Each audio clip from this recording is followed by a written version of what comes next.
Welcome back, Philosophy 301. Dr. K here. I hope you all are doing well. In our last few videos, we've been focusing on Ghazali's account of the heart.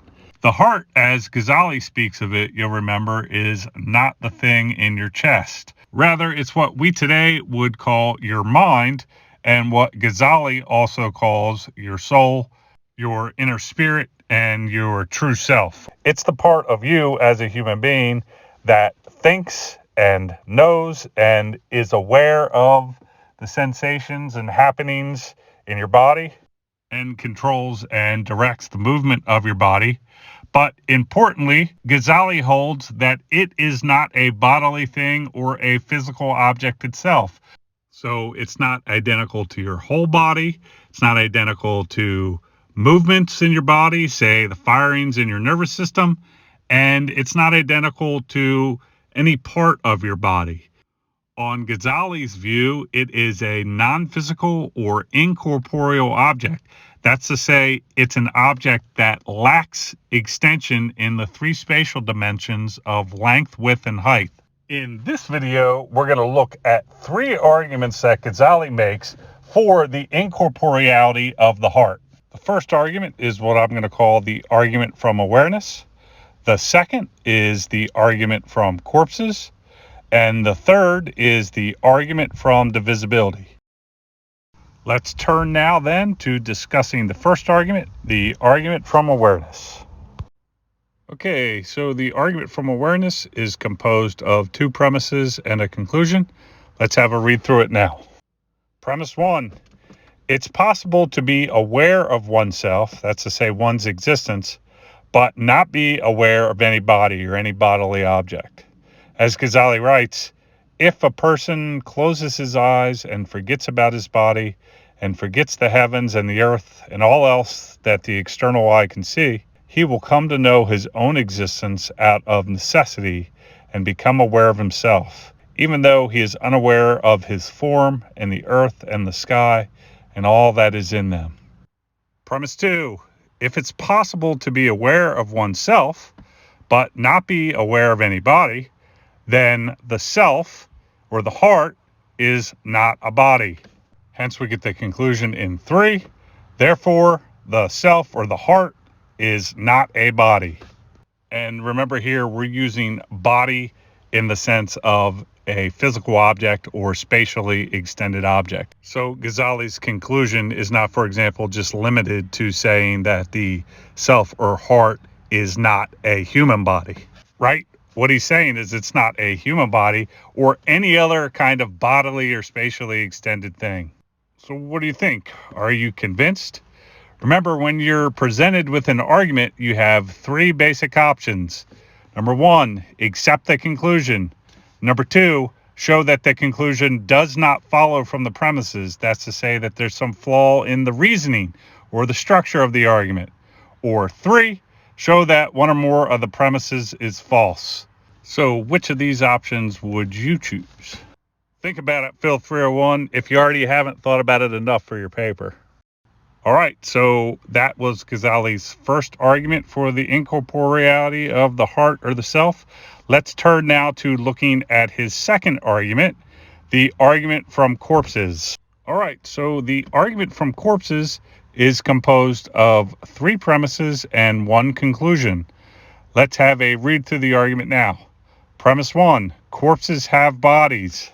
Right? Something couldn't even be a corpse if it wasn't a bodily thing. Premise 2, corpses do not have hearts. Once again, let us remember when he's talking about the heart, he's not talking about the thing in your chest. Corpses may very well have one of those things. It would just no longer be pumping blood. He's talking about the heart in the sense of your soul, your inner spirit, or your true self, which is a thinking, conscious thing.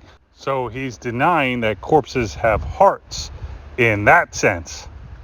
Premise 3, if corpses have bodies but do not have hearts, then it follows that hearts are not bodily objects. Thus we have in 4, which is a derivation of the premises 1 through 3, the claim that therefore hearts are not bodily objects. Okay, Phil 301, so are you convinced? If not, then why not? Where do you think the argument goes wrong?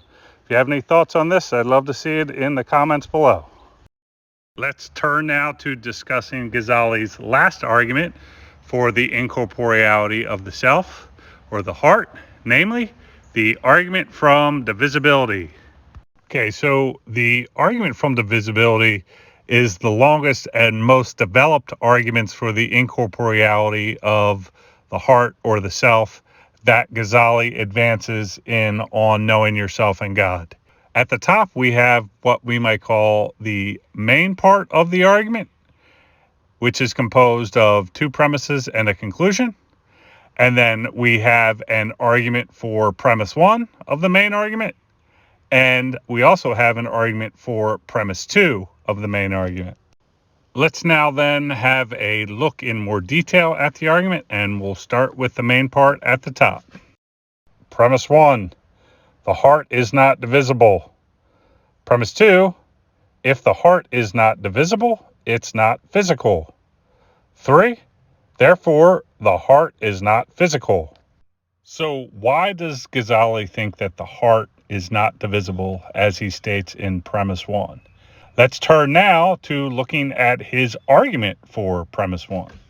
All right, so 1a, he says, well, look, if the heart were divisible, then one side of the heart could be ignorant of something, while the other side could have knowledge of that thing.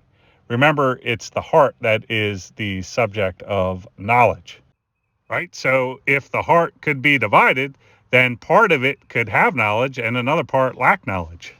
1b. But remember again for Ghazali that the heart is the person in the true sense. 1c.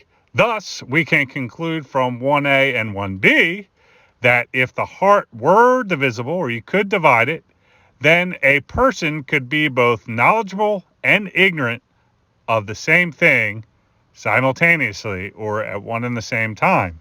1d, but Ghazali takes this to be impossible or absurd, right? It's silly to say that a person is both knowledgeable and ignorant of the same thing at the same time. I mean, you could say they're knowledgeable about one thing and then ignorant about a different thing, or you could say that a person is ignorant of one thing at one time, but then at a later time is knowledgeable of that thing.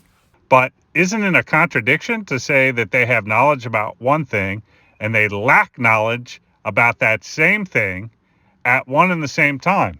Thus, we have in the conclusion, which is a derivation from 1c and d, that therefore the heart is not divisible. And that claim is premise 1 of the main argument. So, having discussed Ghazali's argument for premise 1 of the main argument, let us now turn to discussing Ghazali's argument for premise 2 of the main argument. Remember, premise 2 was the claim that if the heart is not divisible, then it's not physical. Why does Ghazali think that? Why does he think that a lack of divisibility implies a lack of physicality? Well, let's have a read through his argument for this claim to see why. So, 2a, he says, if the heart is not divisible, then it does not have dimensions, right? It doesn't have length, width, and height, or spatial dimensions. 2b, but all physical things have dimensions. By definition, what a physical object is, it's one that's extended in the three spatial dimensions of length, width, and height.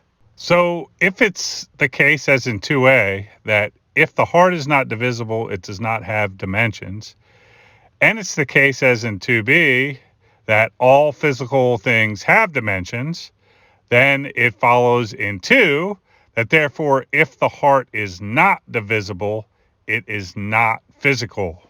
So that is Ghazali's argument or motivation for premise 2 of the main argument. So now that we've taken a walk through the argument from divisibility together, and given that it is a longer and more developed argument than the previous two that we've considered, I suggest what you do is pause the video and have a read through this argument on your own. After you've done that and you're satisfied you have a grasp on how the argument goes, I want you to think about whether or not you're convinced by it.